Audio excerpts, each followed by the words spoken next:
आपण नेहमी अशा वेगवेगळ्या मैत्रिणींना भेटतो ज्या समाजासाठी काहीतरी करत असतात, म्हणजे वेगळा आदर्श निर्माण करण्याचा प्रयत्न करतात.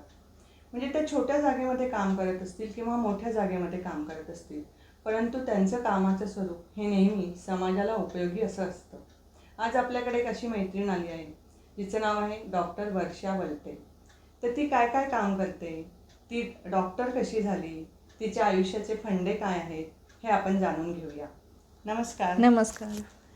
मला म्हणजे जेव्हा डॉक्टर म्हणून तुम्ही इथे आलात निफाडमध्ये, त्यावेळी मी तुम्हाला जेव्हा बघितलं तेव्हा माझं असं असं मला वाटलं नाही की एक डॉक्टर आहेत आणि तरी पण त्या कोणताही ॲटिट्यूड ठेवत नाही. म्हणजे सहजपणे सामान्य माणसाशी सहज तुम्ही बोलतात, संवाद साधतात. हे मला खूप आवडलं होतं तुमचं. आणि असा म्हणजे ज्यावेळी मी विचार करत होते तुमच्या बाबतीत की असं तुम्ही कशा झाल्या असाल, कारण आपलं लहानपण ह्याच्यावर खूप अवलंबून असतं लहानपणावर. तर तुमचं लहानपण कसं होतं? माझं लहानपण म्हणजे माझे आई वडील शेतकरी, दोन्ही द्राक्ष बागायतदार, दोन्ही घरात आम्ही 5 भावंड. बरं. 5 भावंड असल्यामुळे थोडंसं शिक्षणाकडे पण, तरी पण माझ्या आई वडिलांनी शिक्षणाकडे असं कुठलाही विचार नाही केला की इतके भावंड आहे यांचं शिक्षण थोडं कमी तुम्ही करायचं. कोणत्या गावात राहत होता? आम्ही लोणवाडी, निफाड तालुक्यातच हे माझं गाव आहे. बरं. आणि माझं सासर चापडगाव, हे पण निफाड तालुक्यातच आहे. तर असं म्हणजे तिथे आई वडिलांनी कधी विचार केला नाही की 5 भावंड आहे, मी यांचं सगळ्यांचं शिक्षण कसं करू. आम्ही सर्व पहिले 4 बहिणी आणि 1 भाऊ. मी 3 नंबर असल्यामुळे वडिलांनी मला म्हणजे जेव्हा जन्माला आली तेव्हा वडिलांचा असा एक विचार होता की माझी एक मुलगी डॉक्टर व्हावी. आणि म्हणजे त्यांनी प्रत्येक असं कोणी नातेवाईक भेटायला आलं की असं विचार करायचे की तिसरी मुलगीच झाली. पण माझे वडील असं विचार करायचे की ही मुलगी झाली पण मी हिला आयुष्यात असं काही बनवेल की ती माझं नाव रोशन करेल असं. तर त्यांनी पहिले त्यांच्या मनात होतं की माझी ही मुलगी डॉक्टर व्हावी असं. माझ्या लहानपणापासून ठरवलं होतं. मग मी प्रायमरी शिक्षण झेडपीच्या शाळेत केलं. त्यानंतर मला त्यांनी बोर्डिंग स्कूलला भाऊसाहेब नगर इथे कारखान्यावर, निफाड सागर कारखाना इथे, शिक्षण मराठी मीडियम? मराठी मीडियममधूनच झालं. त्यांनी मला बोर्डिंग स्कूलला टाकलं. 5वी ते 10वी मी तिथे राहिली. तिथे पण आम्ही म्हणजे प्रत्येक शाळेमध्ये एक कन्या विद्यालय असल्यामुळे आम्हाला एक 7 ते 12 असा, फक्त मुलींची शाळा होती. अचानक म्हणजे हॉस्टेलला जाणं आई वडिलांना सोडून, तर त्यावेळी तुम्हाला कसं वाटलं होतं? जायची इच्छा होती? मनापासून तर जायची इच्छा नव्हती, पण असं वाटायचं की एवढी शेती करता, आपल्यासाठी काहीतरी त्यांनी विचार केला आहे, त्यांचं काहीतरी आहे की नाही, ह्या मुलीने किंवा माझ्या प्रत्येक मुलीने काहीतरी करावं असं त्यांचा काहीतरी हेतू आहे. तर त्यांचा हेतू आपण लक्षात ठेवून हे करायला हवं असं मला वाटत होतं. म्हणून मला पहिले 5वीला असताना ते वर्ष खूप अवघड गेलं. आई वडिलांपासून दूर राहणं हे खूप अवघड गेलं. पण तो हळूहळू नंतर म्हणजे रुळून गेली मुलींमध्ये. सर्व आपल्याच भागातील मुली असल्यामुळे आपण मैत्रिणी झाल्या, त्यामुळे मी रुळून गेली त्यामध्ये. मग 10वीपर्यंत मी तिथेच राहिली. 11वी-12वीला पण थोडंसं म्हणजे वडिलांनी कधी मला विरोधच केला नाही, तू तुझ्या मनाने तुझी साईड निवड. फक्त माझं एक स्वप्न होतं की तू डॉक्टर बनावं असं. पण आई वडील शिकलेले होते? माझे वडील ग्रॅज्युएट झालेले, आई 7वी झालेली आहे. आई म्हणजे तरी पण त्यांनी हा विचार केला, लांब ठेवणं, आणि हे किती अवघड आहे. खूप अवघड. पण त्यांनी तो म्हणजे फायनान्शियली कधी न विचार करता फक्त एक हेतू की माझी मुलगी स्वतःच्या पायावर उभी राहावी हा विचार त्यांनी केला. आणि त्यांनी मग 11वी-12वीला मला नाशिकला जाण्याची पण परवानगी दिली. तिथे पण मला रूम घेऊन वगैरे असं मैत्रिणींसोबत राहण्याची परवानगी दिली. म्हणजे प्रत्येक गोष्टीत वडिलांनी मला सपोर्ट केला. आईने पण तितकाच सपोर्ट केला. नंतर 12वी नंतर सर्व म्हणायचे आता 2 मुलींचे झाले लग्न, हिचं पण करून टाकायला हवं. पण वडील लवकर लग्न. पण वडिलांनी मोठ्या दोन्ही बहिणींचं पण 22-23 वर्षानंतरच लग्न केलं. तर मला पण अशी एक अट घातली त्यांनी, तू कुठलंही शिक्षण कर पण मी एक 6 वर्ष तुला मर्यादा देतो, 6 वर्षात तू काहीतरी कर. 12वी झाल्यानंतर तुला 6 वर्ष देतो मी. मग मी म्हणजे माझ्या वडिलांनी मला असं कधी बोलून नाही दाखवलं की तू डॉक्टरच बनली पाहिजे. पण त्यांनी मग माझ्या मनात मी बरंच म्हणजे त्यांनी एक रोप पेरलं होतं. पण त्यांनी मला माझ्या मनात कधी असं घातलं नाही की बळजबरी नाही केली मला की तू डॉक्टर झाली पाहिजे असं माझं स्वप्न आहे, असं त्यांनी कधी बळजबरी नाही केली. मग मीच माझ्या मनानेच, फक्त वडिलांनी सांगितले 6 वर्ष तरी तू शिक्षण घेऊ शकते अजून 12वी झाल्यानंतर. तर मी माझ्या मनाने विचार केला की 6 वर्ष म्हणजे आपण चांगली डिग्री घेऊ शकतो. आपल्या हातात 6 वर्ष म्हणजे खूप मोठा कालावधी आहे. म्हणून मग मी ते BHMSला ॲडमिशन घेतलं. म्हणजे त्यावेळी पण अशी तुम्हाला एंट्रन्स एक्झाम वगैरे हो. द्यावी लागली असेल ना? तर एंट्रन्स एक्झामसाठी काही तुम्ही ट्युशन्स लावले, क्लासेस लावले होते? हो, 11th-12thला मी बाहेर क्लासेस लावलेले. कॉलेज विथ प्रायव्हेट क्लासेस होते आमचे.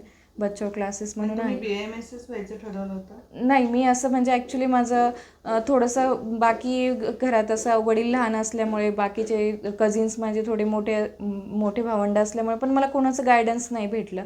तर मला असं प्रॉपर फक्त एक डॉक्टर व्हायचं. मला त्यावेळेस असं नॉलेज नव्हतं की मी हे केलं तर मला सर्जिकल करता येईल, हे केलं तर मला गायनेकमध्ये जाता येईल, हे इतकं काही नॉलेज नव्हतं. मग जस्ट मी एक डॉक्टर व्हायचं म्हणून एक BHMSला मी ॲडमिशन घेतलं. BHMS bachelor in homeopathic medical science. त्यासाठी मी एक ॲडमिशन घेतलं. तिथेही माझं म्हणजे बरेच संगमनेरला सिलेक्शन झालं, चांदवडला झालं, मग नाशिकला झालं. मग वडिलांनी विचार केला, तू 2 वर्ष नाशिकमध्ये राहिली तर तू फॅमिलियर आहे तिथे, तर तू पुढचंही शिक्षण तिथेच कंटिन्यू कर असं. परंतु म्हणजे आता तुम्ही ॲडमिशन घेतली हे इथपर्यंत खूप हे आहे. पण हॉस्टेलला आपण जेव्हा 11वी-12वीला जातो त्यावेळी आपल्याला खूप शिंग फुटलेली असतात. तर अशा वेळी तुम्ही स्वतः नीट राहणं किंवा काही मर्यादा पाळणं, बंधनं पाळणं असं ठरवलं होतं? म्हणजे काय केलं पाहिजे की आपले आईवडील तिथे आपल्यासाठी कष्ट करतायत, तर अशा वेळी तुम्ही तुमच्या मनाने स्वतःला प्रेरणा कशी दिली तुम्ही? मनाने फक्त स्वतःला इतकीच प्रेरणा दिली की नाही, आपण ते इतकं घाम गाळून सर्व आपल्यासाठी करताय, मग आपण त्यांचं असं काही नाही झालं पाहिजे की त्यांच्या म्हणजे समाजाने त्यांना असं नाव ठेवलं पाहिजे. आम्ही सांगत होतो मुलीचं लग्न करून टाका, मुलीचं लग्न म्हणजे एक हेतू मी तो ठेवला की नाही, वडिलांना 100 लोकांनी अपोज केलं पण त्यांनी त्यांच्या मनाचा निर्णय घेतला होता की मी माझ्या मुलीला शिकवणार. तर तीच एक प्रेरणा आणि तीच एक माझ्या मनामध्ये आयुष्यभर राहिलं की नाही, त्यामुळे त्यांचं कधी असं वाईट म्हणजे त्यांना कुठे म्हणजे वाईट वाटेल किंवा खाली बघावं लागेल, कोणाच्या समोर असं झुकावं लागेल असे मी तर काही करणार नाही, असं मी माझ्या मनाला तेच एक समजूत घालत होते.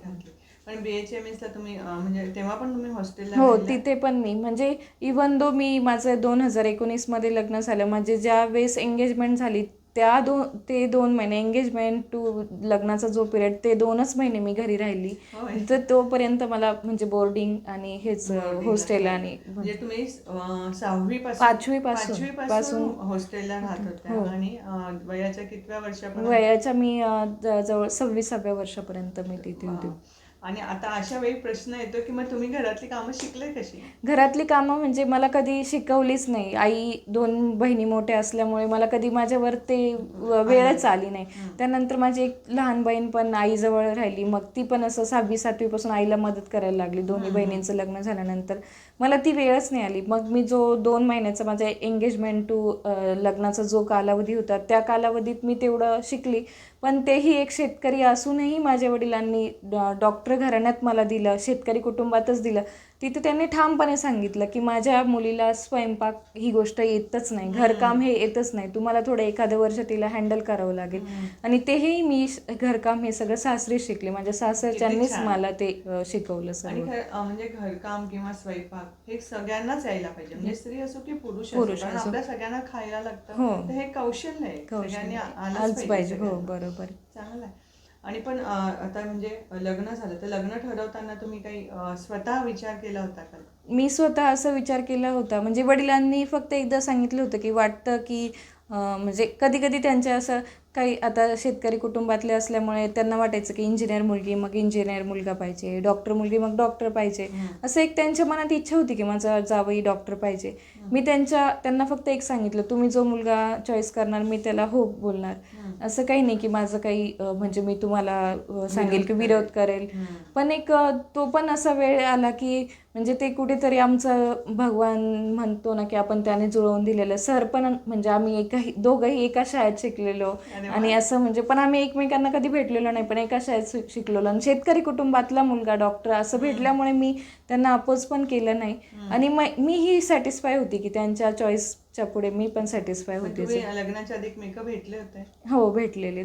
पण त्यावेळी म्हणजे असं तुम्ही ठरवलं होतं का कुठे आपण प्रॅक्टिस करायची किंवा असं काही ठरवलं? नाही, सरांची ऑलरेडी करंजगाव आमच्या नेटिव्ह तिथे गावात त्यांनी स्टार्ट केलेली होती. 1 इयर झालेलं होतं त्यांना स्टार्ट करून. त्यांनी फक्त एकच सांगितलं मला की तू जॉब करते, तुला जॉब कंटिन्यू करायचं असेल तर तू सिटीमध्ये पण राहू तुम्ही कुठे शकते. जॉब करत होते? श्री गुरुजी रुग्णालय नाशिकमध्ये. बरं. तर तू तिथेही परमनंट तू जॉब करू शकते, मी तुझ्यासाठी तिथेही शिफ्ट व्हायला तयार आहे, मी अपडाऊन करेल. पण मी विचार केला की आत्ताही लहानपणापासूनही मी फॅमिलीपासून दूर राहिली आणि आत्ताही मी फॅमिलीपासून दूरच राहायचं म्हणजे ते माझ्या मनाला नाही योग्य वाटलं. मग मी तो निर्णय घेतला. मी सरांना इतकंच बोलली की नाही, मी पण तिथे प्रॅक्टिस करू शकते. म्हणजे करंजगाव हे असं नाही की आपण सिटीत गेलो आणि तिथेच आपण खूप छान प्रॅक्टिस करू शकतो. खेड्यातल्याही लोकांना आपली तितकीच गरज असते आणि आपलं नेटिव्ह असल्यामुळे लोक आपल्याला तितकाच सन्मान देणार. मग मी लोकांना असं जवळीक वाटते ना, म्हणजे आपल्याच भागातली माणसं आहेत ते आणि सहज वाटतं, म्हणजे फॅमिलियर वाटतं त्यांना तुम्ही, त्यामुळे पण लोक तुमच्याकडे हो खूप लोक. येतात. मग 3-1 वर्ष मी करंजगावमध्येच प्रॅक्टिस केली. नंतर थोडा विचार केला आणि मग निफाडला शिफ्ट झाली की इथे पण आपली गरज आहे, इथे पण लेडीज डॉक्टर नाही आहे, इथे पण आपण करू शकतो आपली प्रॅक्टिस. थोडं स्ट्रगल असेल प्रॅक्टिस स्टार्ट करताना, पण होईल हळूहळू स्टार्टअप. पण कोणताही व्यवसाय सुरू करायचा तर त्याच्यासाठी आपल्याला संघर्ष करावा लागतो, म्हणजे तो सेट होण्यापर्यंत. तर तुमचा तो काळ कसा होता? म्हणजे तो काळ म्हणजे मी जेव्हा डे फर्स्टला इथे आली तेव्हा मला म्हणजे फर्स्ट डेला भरपूर पेशंट भेटले. नंतर मग हळूहळू असं की थोडं स्ट्रगल, 2 तास जास्त बसणं किंवा घरही बघणं, घरातली घरकामं सर्व करायचे आणि मुलाकडे पण लक्ष द्यायचं. म्हणजे अजूनही मला तो स्ट्रगल आहे की मुलाकडे बघायचं, स्वयंपाक करायचा, पेशंट आले तर जायचं. ते स्ट्रगल आहे, पण मी तो माझ्या मनाचा निश्चय केला की हे सगळं करून मला माझी प्रॅक्टिस पण करायचं. ही माझं म्हणजे एक स्त्रीचा धर्म. हे तर मी माझ्या बुद्धीला एक नवीन काहीतरी, मला डिग्री ही भेटलेली माझ्या आईवडिलांच्या कृपेने किंवा माझ्या स्वतःच्या बुद्धीच्या कृपेने मला ही एक डिग्री भेटली. पण माझं एक कर्तव्य आहे की मी माझ्या घरासाठी म्हणजे स्वयंपाक वगैरे त्यांना करून खाऊ घालणं हे सगळं माझं. तर मी त्या पण रुटीनमध्ये संघर्ष करून मी त्याही रुटीनमध्ये आता एकदम चांगली. पण आता म्हणजे व्यवसाय सुरू झाला ना की खूप वेळा असं वाटतं की बापरे, हे चालेल की नाही, काय होईल याचं, लोक काय म्हणतील, असा पण भीती एक मनामध्ये असते. तुमच्या पण मनामध्ये असं होतं? हो, माझ्या मनात हे होतं, पण मला फक्त भीती ही की पेशंट येतील की नाही, मी दिलेल्या ट्रीटमेंटने त्यांना फरक पडेल की नाही. पण मला हे कधी नाही वाटलं पण वाटलं नाही की मी इथेच टाकते, म्हणजे नवीन एरियामध्ये मी प्रॅक्टिस करते, तिथे मला लोक काय म्हणतील हा विचार मी नाही केला. पण मी हा विचार केला की मी कुठल्या पद्धतीने पेशंटसोबत बोलू शकते, माझ्या बोलण्याने त्यांना थोडं बरं वाटेल का, किंवा माझ्या ट्रीटमेंटपेक्षा माझ्या स्वभावाने किंवा माझ्या साधेपणाने त्यांच्यामध्ये काही म्हणजे आजार त्यांचा थोडा बरा होईल का, असा विचार मी केला. पण असं नाही की प्रॅक्टिस कशी चालेल हा विचार तर मी अजूनपर्यंत म्हणजे जास्त केलेला नाही की कसं होईल. म्हणजे लोकांना आपल्या उपचाराने बरं वाटलं पाहिजे हा विचार तुमच्या मनामध्ये कायम. किती छान आहे ना हे सगळं. पण हे सगळं म्हणजे आता आपण शिकतो, नवीन नवीन गोष्टी पण शिकत असतो. तर तुम्हाला खेळाची आवड आहे का? खेळाची पण आवड आहे मला. पण आम्ही हे खेळ म्हणजे शाळेच्या लाईफमध्ये 5वी ते 10वी त्या वेळेत आम्ही भरपूर म्हणजे शाळेने पण स्पर्धा ठेवायचे. बेसबॉल, सॉफ्टबॉल, टेबल टेनिस वगैरे त्यांच्या असायच्या, बास्केटबॉल, असं बऱ्याच स्पर्धा असायच्या. आणि आणि प्लस आमचं गायन वगैरे हे आपण असं. आणि शाळा तितकी सपोर्ट करायची. स्वतः आम्हाला हॉस्टेलाईट पण मुली असेल त्यांना पण बाहेर कुठे स्टे पण त्यांच्याकडून अलाव करायचे आणि करून घ्यायचे. ते राज्यस्तरीय, जिल्हास्तरीय स्पर्धांमध्ये आम्हाला घेऊन जायचे ते. असं किती छान. म्हणजे शाळेच्या अभ्यासाबरोबर हे पण तुम्ही करत होतो. आणि म्हणजे एक मोकळीक मिळते. आपण हॉस्टेलला राहतो किंवा हे करतो तरी पण एक दडपण पण असतं माणसाच्या मनावर की मी आता हे केलं तर मी माझं कौशल्य मी पणाला लावेल आणि चांगली पदवी मिळवेल. तर हे तुम्ही सगळं पार पण पाडलं. परंतु आता असं झालंय की डॉक्टरी व्यवसायामध्ये, या क्षेत्रामध्ये अशा खूप वेगवेगळ्या प्रकारचे काय म्हणतात, अफवा असतात किंवा लोक गॉसिप करतात की हे क्षेत्र असं विकलं गेलेलं आहे. तर तुमचं त्याबद्दलचं काय मत आहे? म्हणजे माझं तर त्याबद्दल असं आहे की म्हणजे काही लोकांचं म्हणणं कसं असतं की तुमच्याकडे आलं म्हणजे आम्हाला 100% बरंच वाटलं पाहिजे. आम्ही काही देव नाही की आम्हाला फक्त देवाने ती दिलेली बुद्धी की तुम्ही हा डिसीज आहे तो डायग्नोज करा, त्यावर ट्रीटमेंट करा, ही बुद्धी आहे.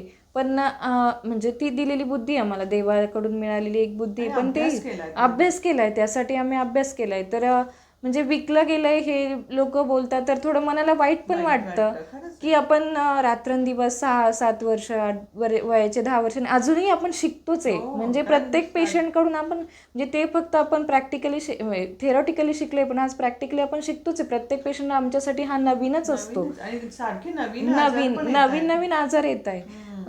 कधी कधी लोक म्हणजे ह्या क्षेत्रात असं आहे की आपल्याला खूप फेस करावं लागतं. म्हणजे लोक असं बोलतात की मी त्या डॉक्टरकडे गेलो होतो, त्यांनी अशा ट्रीटमेंट दिली, त्यांनी मला ह्याबद्दल सांगितलंच नाही. पण प्रत्येकही पेशंटला म्हणजे कुठलाही पेशंट असो, कुठलाही छोट्यातला छोटा किंवा मोठ्यातला मोठा सर्जन असो, प्रत्येक गोष्ट त्यामागे सांगत असतो की तुमचं फ्रॅक्चर किंवा तुम्ही पडले हे झालंय तर तुमचं हे फ्रॅक्चरही असू शकतं, तुमचं नॉर्मल स्प्रेनही असू शकतो.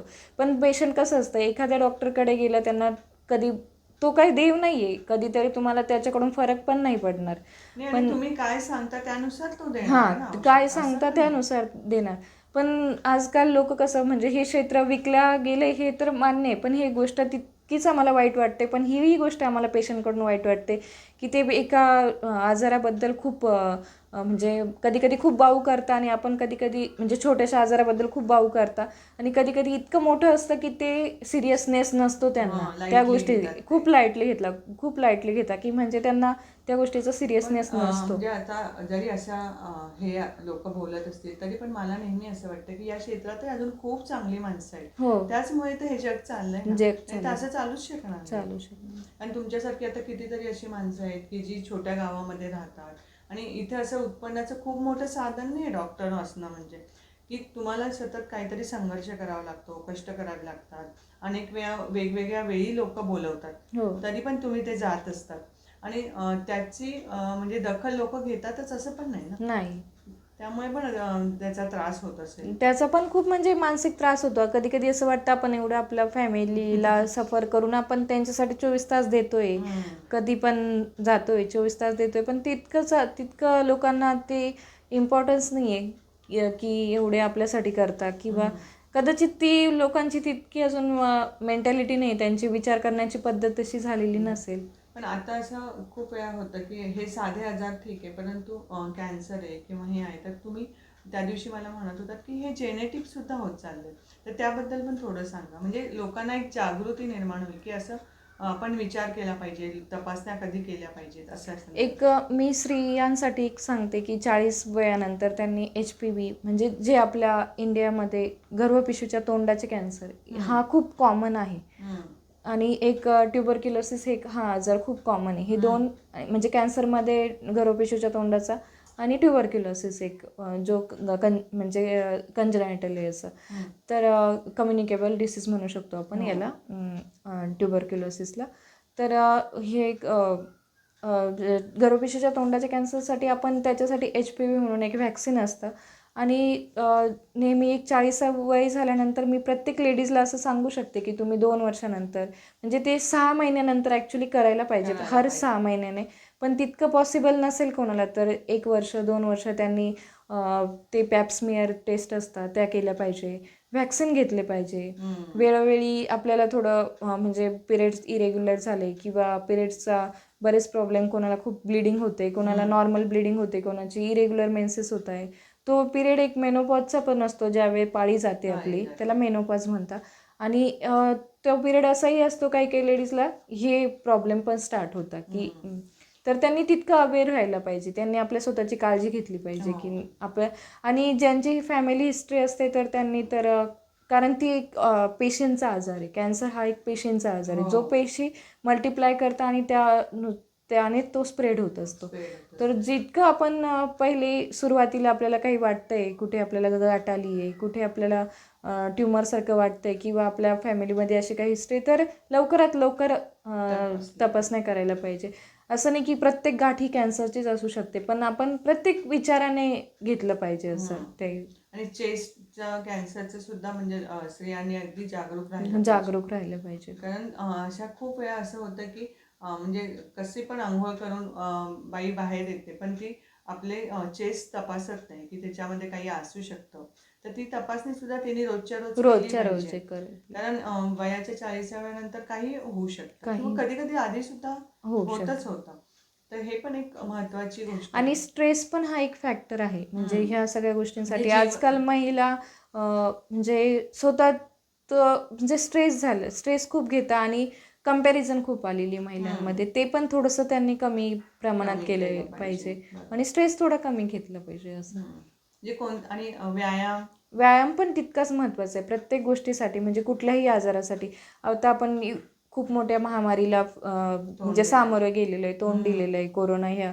त्यानंतर तर प्रत्येक लेडीजसाठी, मी तर लेडीज जेंट्स सगळ्यांसाठी असं सांगू शकते की व्यायाम 45 मिनटं आपण आपल्या स्वतःच्या शरीराला दिले पाहिजे. दिलाच पाहिजे. दिल्या बरोबर. त्यापेक्षा त्या व्यतिरिक्त जास्त देण्याची गरज नाही, पण 45 मिनिट हे तर आपण आपल्या शरीरासाठी दिले पाहिजे दिलेच रोजचे. पाहिजे. तुम्ही आता हे सगळं म्हणजे तुमच्या व्यवसायात तुम्ही इतक्या मग्न असतात, म्हणजे बिझी असतात, तरी पण तुम्हाला वाचन सुद्धा तुम्ही करतात. तर वाचनाची आवड तुम्हाला आधीपासून होती? वाचनाची आवड तर मला इतकी आधीपासून नव्हती. म्हणजे मी आपलं जे आहे ते बुक्स वाचणार. पण मी तुम्हाला जेव्हा भेटले म्हणजे की मला एक असं ते मला एक इन्स्पिरेशन भेटलं किंवा एक प्रोत्साहन भेटलं मला माझ्या मनासाठी की नाही, आपण पण काहीतरी वाचलं पाहिजे. आपण पण वाचलं, अवांतर वाचन केलं तर आपल्याला पण आपल्या स्वतःच्या बुद्धीमध्ये अजून भर पडेल. आणि वाचन हे आजपर्यंत सर्वांनीच, डॉक्टर APJ अब्दुल कलाम यांनी सर्वांनी सांगत आले, वाचाल तर वाचाल. तर ही एक कुठेतरी आपल्या मनात आपल्याला माहीत होतं, पण आपलं जे आहे आपल्या व्यवसायाचे जे बुक्स आहेत ते मी डेली रीड करते. पण मला आता तुमच्याकडून हे इन्स्पिरेशन भेटलं आहे की म्हणजे मी धन्यवाद करते बर्वे मॅडमला की त्यांच्याकडून हे मला इन्स्पिरेशन भेटलं आणि मी ते स्टार्ट केलं आहे अवांतर वाचनाचं. मैत्रिणींनो, आपण बघितलं की एक वेगळ्या व्यवसायामध्ये काम करणारी आपली मैत्रीण ही किती म्हणजे प्रगल्भ विचाराने काम करते. आणि ही खरंच इतकं छोटंसं गाव आहे. या छोट्याशा गावामध्ये सुद्धा तिने स्वतःचं क्लिनिक काढलं आणि लोकांना सहज ती भेटते, सहजपणे त्यांच्या घरापर्यंत पोहोचते आणि आजाराविषयी मूलभूत अशी माहिती देते. म्हणजे अशा प्रकारच्या डॉक्टरांची, म्हणजे फॅमिली डॉक्टरांची आपल्याला किती गरज आहे हे तुम्हाला माहितीच आहे. कारण आपण आजकाल फॅमिली डॉक्टर ही टर्मच विसरत चाललेलो आहोत. परंतु ह्या सगळ्या कॉलनीचं किंवा या गावाचं एक भाग्य आहे की एक चांगली डॉक्टर या गावाला मिळाली आहे. अशाच वेगवेगळ्या मैत्रिणींना भेटण्यासाठी तुम्ही नक्की सुपर 4 चौघीवर या. धन्यवाद. धन्यवाद. आणि ही मुलाखत तुम्हाला कशी वाटली ते नक्की कळवा आणि चॅनलला सबस्क्राईब करा, लाईक